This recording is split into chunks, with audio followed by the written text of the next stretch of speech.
Me avisan si pueden ver la pantalla. A ver, ay, se ha cerrado.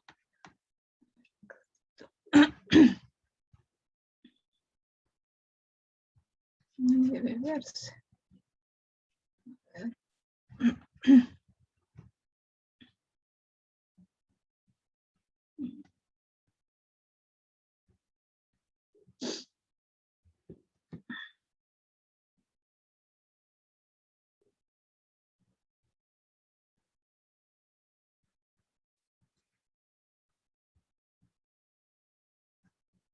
Ahí la ven, la pantalla.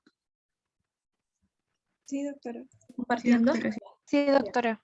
Gracias. A ver, presentación. Bueno, como bien también revisaron ahí Fabricio, esta enfermedad pues fue descrita por este médico, ¿no? Jean-Martin Charcot, desde 1865, en la cual realizaron una serie de estudios, pues, ¿no? Estudios en base a la evaluación clínica, a los hallazgos anatomopatológicos, y vieron pues esta correlación de signos piramidales y afectación de cordones laterales con la amiotrofia que presentaba el paciente y las alteraciones en el asta anterior de la médula, ¿no? Por lo que finalmente en el 1874 le dan este nombre de esclerosis lateral amiotrófica, ¿no?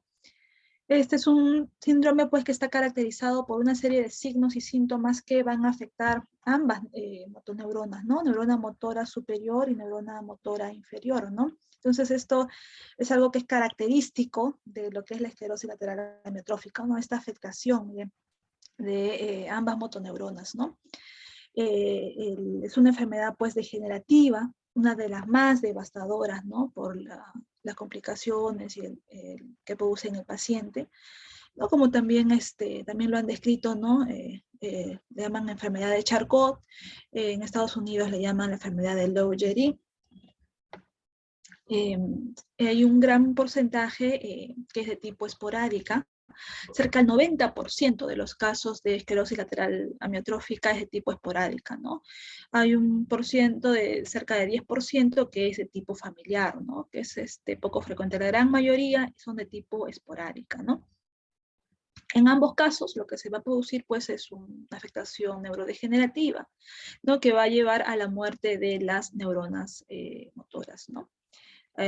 Luego hay progresión, inicialmente puede ser esto focal, luego hay progresión, ¿no? Tanto en neuronas motoras superiores e inferiores, y luego se suman en el tiempo y producen una afectación generalizada, ¿no? En los factores de riesgo, por ejemplo, hablan de que el tabaquismo podría ser un factor de riesgo, ¿no?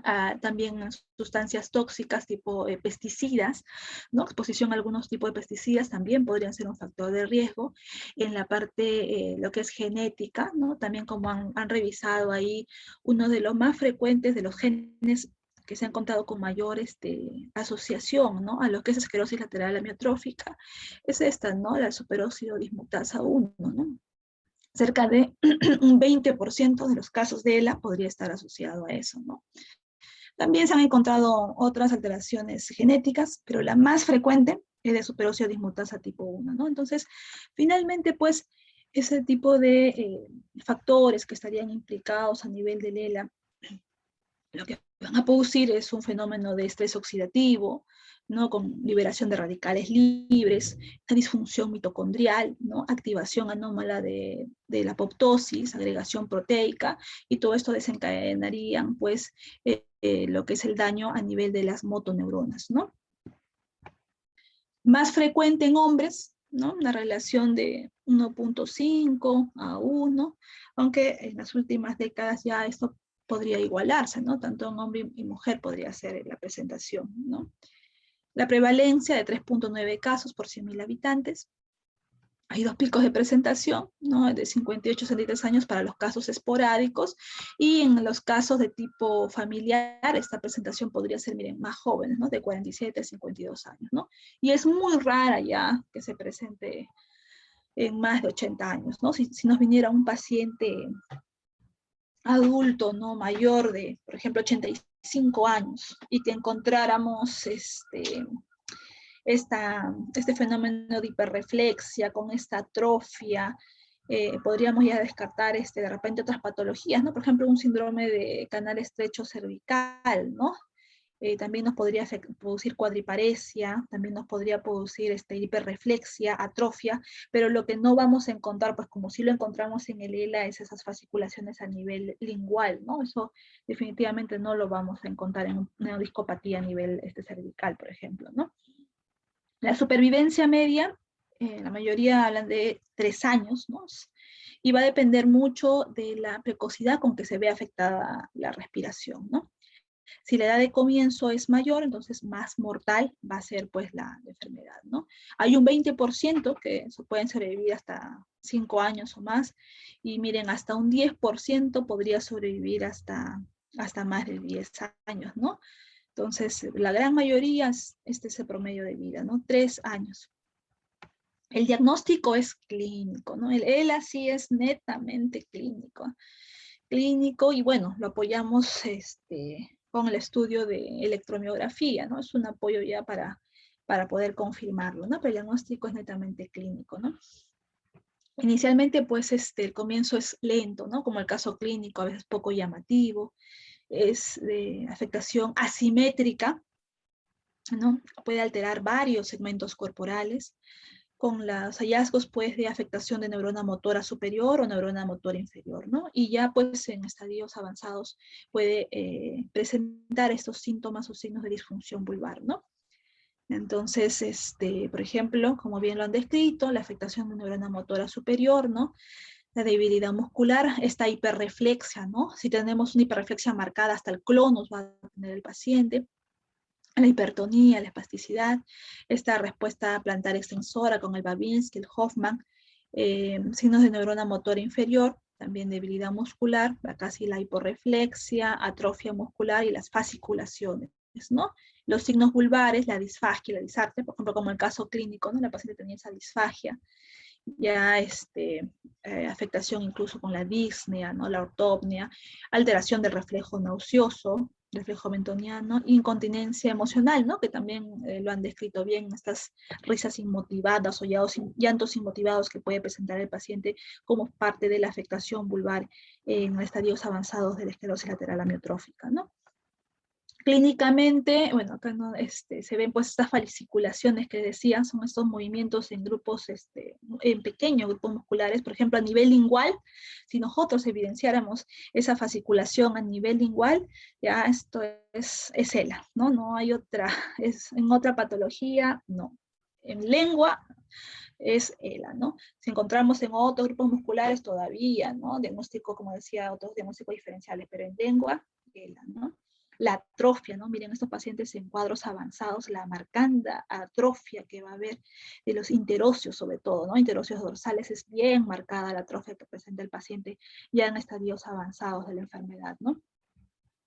El ELA, digamos, la presentación clásica es la más frecuente, ¿no? Hasta un 70% de los casos, ¿no? Con este pico de edad de 58 a 63 años, con la afectación clásica de neuronas motoras inferiores, ¿no? Que en principio es en extremidades, luego se disemina, ¿no? Hay esta diseminación al resto de la musculatura, incluyendo afectación vulvar y finalmente respiratoria.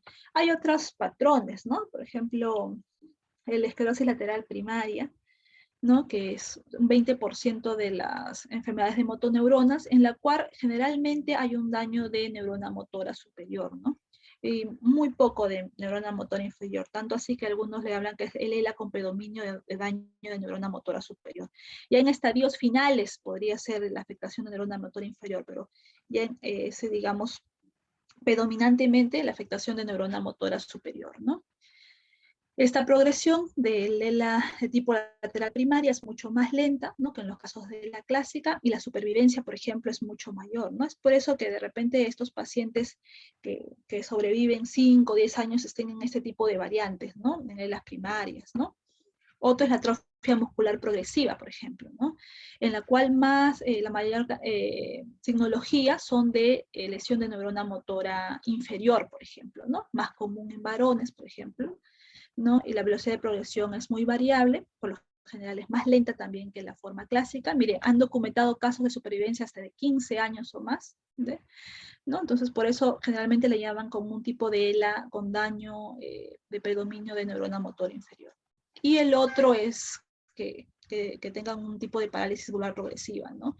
Este constituye un 25% y este sí, pues es bastante caótico, ¿no? Porque en este ya de frente presentarían con el síndrome vulvar, ¿no? Entonces ya hay bastante disartria, hay disfagia, evidencia de fasciculaciones linguales, miren, desde fases iniciales, ¿no? De la enfermedad, ¿no? Y también hay debilidad espástica de maxilares inferiores, problemas a nivel mandibular, espasmos, ¿no? Y estos pacientes sí pues tienen un tiempo de evolución y supervivencia más corto, ¿no? Porque ya la afectación vulvar rápidamente puede ser un compromiso respiratorio, entonces es más caótico que el ELA de tipo clásico, ¿no? Que tenemos. Y miren, antes nos decían, ¿no? Esta enfermedad del ELA, y el paciente hablaba mucho de que era más la parte motora, nada más el compromiso, ¿no? Pero actualmente se ha visto mucha asociación con lo que es la demencia frontotemporal, ¿no? Y hay hasta un 5 a un 15% de estos pacientes que podrían presentar estas alteraciones cognitivas, ¿ya, no? Generalmente este periodo de aparición de esta sintomatología podría variar desde meses, miren, hasta 7 años hablan, ¿no? En promedio generalmente son 2 años, ¿no? Hablan de que estos trastornos cognitivos podrían aparecer antes de que debute, ¿no? Lo que es el ELA, o en algunos después, ¿no? Al momento de tener ya el cuadro clínico del ELA, ¿no? ¿No? Entonces se está encontrando hasta en un 15%, miren, ya alteraciones cognitivas en estos pacientes con ELA, ¿no? Y se postula, por ejemplo, que este ELA de predominio vulvar sería el que tendría mayor coexistencia con estas alteraciones cognitivas, ¿no? Estas son las etapas, ¿no? En las que cual el paciente evoluciona, ¿no? Cuando tiene la esclerosis lateral amiotrófica, ¿no? En la etapa inicial hay una debilidad muscular ligera, con torpeza de musculatura, deambula sin ayuda, es independiente en sus funciones básicas diarias, ¿no? En la etapa 2, la debilidad es moderada, leve disminución de la independencia para las actividades básicas diarias de la vida, ¿no? Escaleras, levantar las manos sobre la cabeza, poder abotonarse. En la etapa 3 ya esa debilidad es más severa, ya afecta a algunos grupos musculares, ya pueden utilizar incluso ortesis, ¿no? Porque hay un problema de cansancio, ¿no? Para poder caminar, y hay una moderada disminución de las actividades diarias de la vida, ¿no? En la etapa 4, esta debilidad es más intensa, con espasticidad marcada en extremidades inferiores. Ya están usando lo que es silla de ruedas y realizan las actividades diarias con asistencia, ¿no? En la etapa 5, la fuerza muscular sigue disminuyendo, necesita cada vez más asistencia. Ya, obviamente, el paciente pueden aparecer incluso estas úlceras de presión, y en la etapa 6 está dependiente total, ya tenemos un mayor compromiso vulvar, ¿no? Entonces, esas son las fases de la evolución, ¿no? De los pacientes con esclerosis lateral amiotrófica. Como decía, en la parte del diagnóstico es netamente clínico, pero podemos apoyarnos, por ejemplo, del estudio de la electromiografía, ¿no? Y la velocidad de conducción nerviosa. Esta es una herramienta, ¿no? que nos sirve para hacer un seguimiento de estos pacientes con enfermedades de neuronas motoras, ¿no? Y básicamente para su diagnóstico diferencial, ¿no? Por ejemplo, en lo que es electromiografía, en estos pacientes podríamos encontrar velocidades de conducciones nerviosas motoras de repente disminuidas, no tanto como Guillain-Barré, ¿no? Cuando hemos visto Guillain-Barré, lo que es electromiografía, por ser una enfermedad netamente disminuyente, la velocidad de conducción nerviosa está mucho más disminuida. También van a haber bloqueos de conducción nerviosa, ¿no? También en lo que es electromiografía, ¿no? Y vamos a encontrar algunos hallazgos, así como lo que estamos evidenciando, ¿no? Clínicamente, esas fasciculaciones, al momento de hacer electromiografía, hay esas descargas de denervación muscular, electromiográficamente se traducen en electromiografía hablamos ondas positivas, fibrilaciones, es lo que hablamos desde el punto de vista electromiográfico, ¿no? Esas descargas musculares de esos pequeños grupos musculares, ¿no? Que clínicamente son las fasciculaciones, ¿no? Pero electromiográficamente las hablamos como fibrilaciones u ondas positivas, ¿no?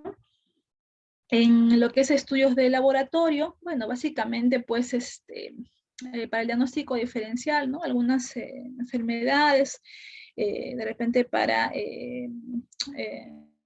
que nos podrían simular, ¿no? Pero en la fase inicial, ¿no? Porque ya en las fases avanzadas es, digamos que el cuadro clínico ya, como en este caso clínico, el diagnóstico es claro, pues, ¿no? Pero en las fases iniciales sí, pues, ¿no? Estudios de hemograma, reactantes de fase aguda, función hepática, renal, perfil tiroideo, ¿no? Electrolitos séricos, perfil glucémico, por ejemplo, pensando en una polineuropatía, ¿no? Diabética, estudios de LCR en algunos casos seleccionados, ¿no? Neuroimágenes para el diagnóstico diferencial, ¿no? Estudios de radiografías, tomografía, resonancia magnética, por ejemplo, en un adulto mayor, como decía, en un adulto mayor que me venga con esta cuadriparesia, con atrofia muscular, ¿no? Y, podría ser una resonancia magnética cervical, de repente para descartar que haya algún compromiso ahí a nivel medular, ¿no? Que me esté produciendo ese tipo de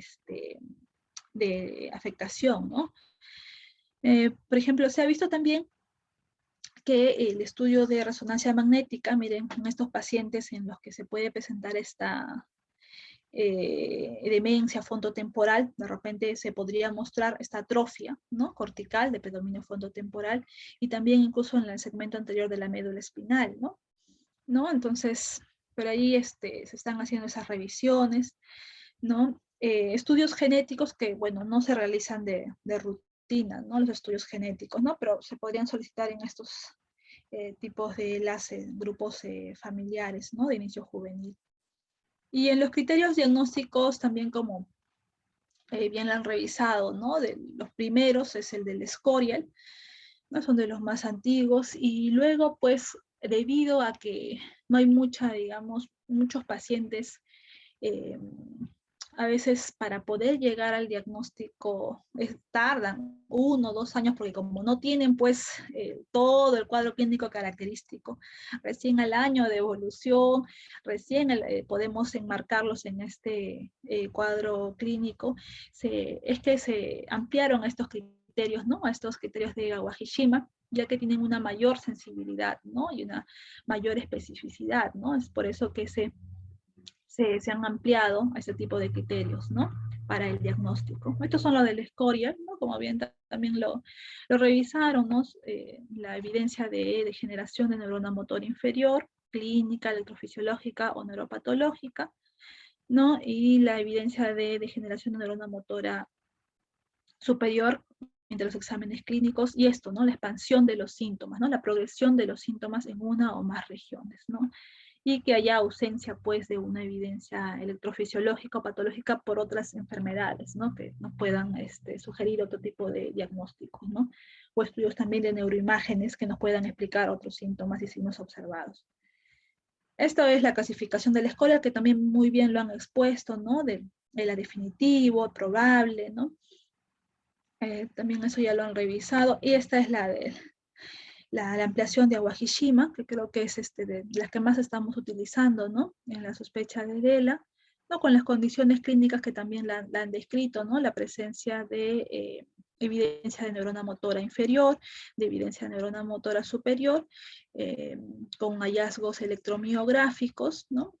Como bien les decía, esta evidencia de denervación, de reinervación, estas fasciculaciones, todo esto es lo que nosotros vamos a evidenciar en los estudios electromiográficos, ¿no? Y cómo asociadas estas dos condiciones, viendo cómo se propagan, progresan, estas dos condiciones nos van a llevar a un diagnóstico de un ELA definitivo, un ELA probable o un ELA posible, ¿no? Generalmente, la afectación de un ELA definitivo, pues si tenemos, como les decía, una afectación de un segmento vulvar, esas fasciculaciones que encontremos en las lenguas ya son de frente, ¿no? Podríamos decir que estamos ante un ELA de tipo vulvar, ¿no? Y si aparte de eso tengo mi afectación cervical, ¿no? Esta atrofia que voy a encontrar en interóseos, dorsales, si voy a encontrar estas fasciculaciones a nivel de deltoides, otro ítem más, mi segundo grupo, ¿no? Que está afectado a nivel cervical. Luego, la afectación lumbar, ¿no? Como en este caso clínico, la paciente, afectación de gemelos, la fuerza muscular, este es mi tercer grupo que está afectado, ¿no?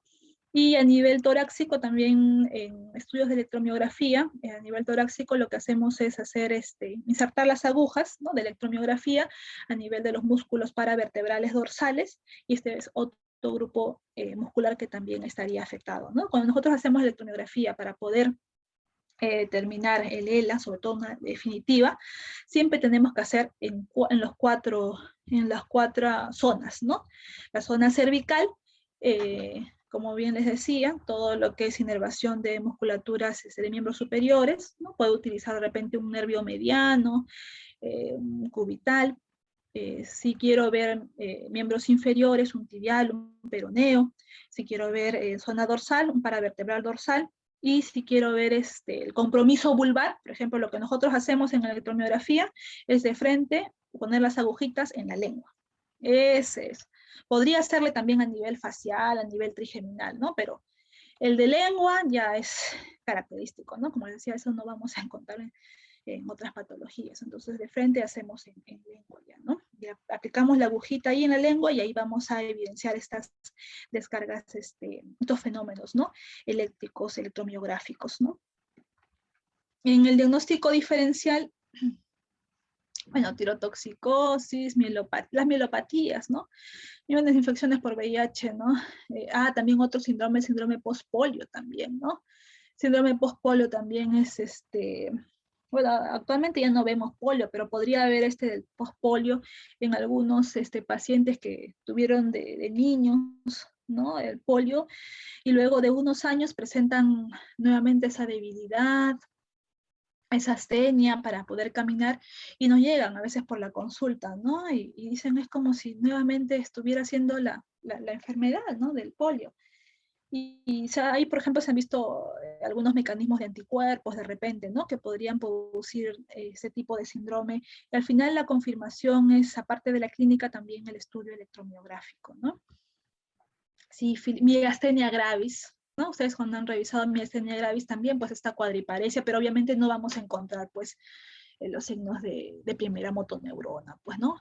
De repente en las fases iniciales, en estas ELAs, sobre todo con afectación más de segunda motoneurona, en esta fase sí, ¿no? Es lo complicado. Igual tenemos que hacer el seguimiento clínico, ¿no? Y ya en el camino vamos a poder diagnosticar el ELA, ¿no? Neuropatías motoras por bloqueos de conducción, mielopatías cervicales. En nuestro día a día más mielopatías cervicales, miastenia gravis, ¿no? Son de los dos diagnósticos diferenciales en las fases iniciales del ELA, ¿no? Los que nos podrían traer, digamos, a la duda, al seguimiento, ¿no? A tumores de bases de cráneo, bueno, en las afectaciones de motoneuronas superiores, troncoencefálico, ¿no? Enfermedades paraneoplásicas, miopatías, ¿no? Las miopatías, miren, algo que ver generalmente en las miopatías, este tipo de debilidad, ¿no? Es generalmente a nivel proximal, ¿no? Las miopatías. Y bueno, no hay este compromiso, pues, de primera motoneurona, ¿no? En las enfermedades cerebrovasculares, la esclerosis múltiple también, ¿no? Sobre todo en lesiones de primera motoneurona, el diagnóstico diferencial. Con respecto al tratamiento, no hay tratamiento curativo, hay muchos estudios, se están realizando estudios para poder ver una efectividad, y básicamente pues la investigación está en base a esto, ¿no? Las proteínas musculares, factores de crecimiento neuronal, terapias de reemplazo celular, terapia génica, ¿no? El principal objetivo pues es prolongar la supervivencia y mejorar la calidad de vida, ¿no? De estos pacientes, ¿no? Combinando con la parte sintomática, básicamente tratar los síntomas, tal como Fabricio ha mencionado, los diferentes medicamentos que se usan para cada síntoma que se presenta por esta enfermedad, el soporte nutricional también, ¿no? Porque por este problema de la disfagia, incluso en fases avanzadas, los pacientes tienen que ser sometidos a gastrostomía, ¿no? Porque no le vamos a poner sonda nasogástrica en tiempo, entonces ya pasan a gastrostomía incluso esos pacientes, ¿no? Y finalmente, el soporte ventilatorio, ¿no? Este tratamiento es multidisciplinario. El tratamiento que está aprobado, ¿no? El Riluzol es el único medicamento que digamos que tenemos aprobado ¿no? Que es un antagonista de los receptores de N-metildiaspartato y que va a reducir esa toxicidad en el ELA, pues, ¿no? Una dosis de 100 miligramos por día. Se ha visto que va a prolongar la vida, mira, hasta unos 18 meses más, ¿no? Y sobre todo el usar este tipo de tratamientos son pues en pacientes en estadios, digamos, iniciales, ¿no? Como ni bien se hace el diagnóstico de lo que es el ELA, poder ofrecerle esta medicación, ¿no? Porque si ya el paciente está con un compromiso respiratorio, no vamos a obtener ese beneficio, ¿no? ¿No? Entonces, porque no hay ese beneficio sobre todo en la parte ventilatoria, ¿no? Tampoco en las fasciculaciones, ¿no? Entonces, el tratamiento sintomático, como bien también lo han explicado, en que es la cialorrea, ¿no? El uso de, por ejemplo, lo que es amitriptilina, ¿no? Toxina botulínica también, ¿no? Toxina botulínica es algo que utilizamos, aplicación de toxina botulínica en estos pacientes con cialorrea, tanto en Parkinson, por ejemplo, en Parkinson también, que tiene bastante cialorrea, el paciente se le puede aplicar toxina, en ELA también, ¿no? En afectaciones pseudovulvares, también los antidepresivos, ¿no? Por este problema que producen estas crisis de llantos inmotivados, risas inmotivadas, se puede utilizar también ese tipo de medicación, ¿no? Por ejemplo, inhibidores de selectivos de recaptación de serotonina, sertralina, también, ¿no? Se puede utilizar para estos pacientes, ¿no? Porque va a actuar en esta parte de los síntomas emocionales. En la espasticidad, la terapia física, el baclofeno, eso tenemos, en nuestro medio tenemos baclofeno, así que baclofeno lo usamos, ¿no? Baclofeno y la terapia física, ¿no? También para la espasticidad también utilizamos toxina botulínica. En aquellos pacientes que tienen espasticidad marcada, se puede aplicar toxina botulínica en grupos musculares seleccionados, ¿no? Y finalmente, pues el soporte ventilatorio que ya en estos pacientes con insuficiencia respiratoria, pues incluso lo que se está haciendo, bueno, en algunos programas, en el Perú no tenemos eso, en otros países ya van, una vez que el paciente tiene este problema respiratorio, se van con su uso de ventilación, sobre todo la no invasiva, ¿no? En casa, ¿no? En casa están asistidos con este tipo de dispositivos y en casa nomás están con este apoyo oxigenatorio, ¿no? En Perú no contamos todavía con ese tipo de apoyos, solo hospitalario, ¿no? Pero lo ideal sería, pues, si ya sabemos que este paciente, cuál va a ser el desenlace, pues, el de poder, tener ese tipo de manejo, ¿no? Y el uso del apoyo respiratorio, ¿no? La nutrición, como bien les decía, ¿no? El problema de la disfagia, pues, finalmente estos pacientes cuando ya no hay esta progresión, está marcada, el uso de gastrostomía, ¿no? Percutánea es la que ha mejorado, pues, el soporte nutricional y sobre todo para la calidad de vida, ¿no? Pero sin prolongar la supervivencia. Y en los factores pronósticos, como bien les decía, si esta enfermedad se presenta en edades avanzadas, es un mal pronóstico, más rápidamente se va a deteriorar. Es raro que sea por encima de los 80 años, ¿no? Es muy raro, pero si se presentara el pronóstico es malo. Si la presentación es de forma vulvar, un año máximo ¿no? de pronóstico, es también mal pronóstico la presentación vulvar, el periodo corto de latencia, la progresión rápida de la enfermedad, bueno, obviamente factores psicosociales, todo eso también va a influir, ¿no? La calidad de vida, si es que hay apoyo, pues, familiar en estos pacientes, ¿no? Alteración de función cognitiva, el mal estado nutricional, ¿no? También van a influir y también, bueno, si hay un compromiso respiratorio, la baja capacidad vital forzada también va a influir en un mal pronóstico, ¿no? El tiempo promedio de supervivencia es de 3 a 5 años, pero son estos factores de mal pronóstico los que nos pueden decir que puede ser un año de repente a menos del diagnóstico de la enfermedad, ¿no? Con respecto a las conclusiones, el ELA es una enfermedad neurodegenerativa que está caracterizada por este daño progresivo de neuronas motoras, ¿no? La mayoría son esporádicos, ¿no? La etiopatogenia aún no es clara, ¿no?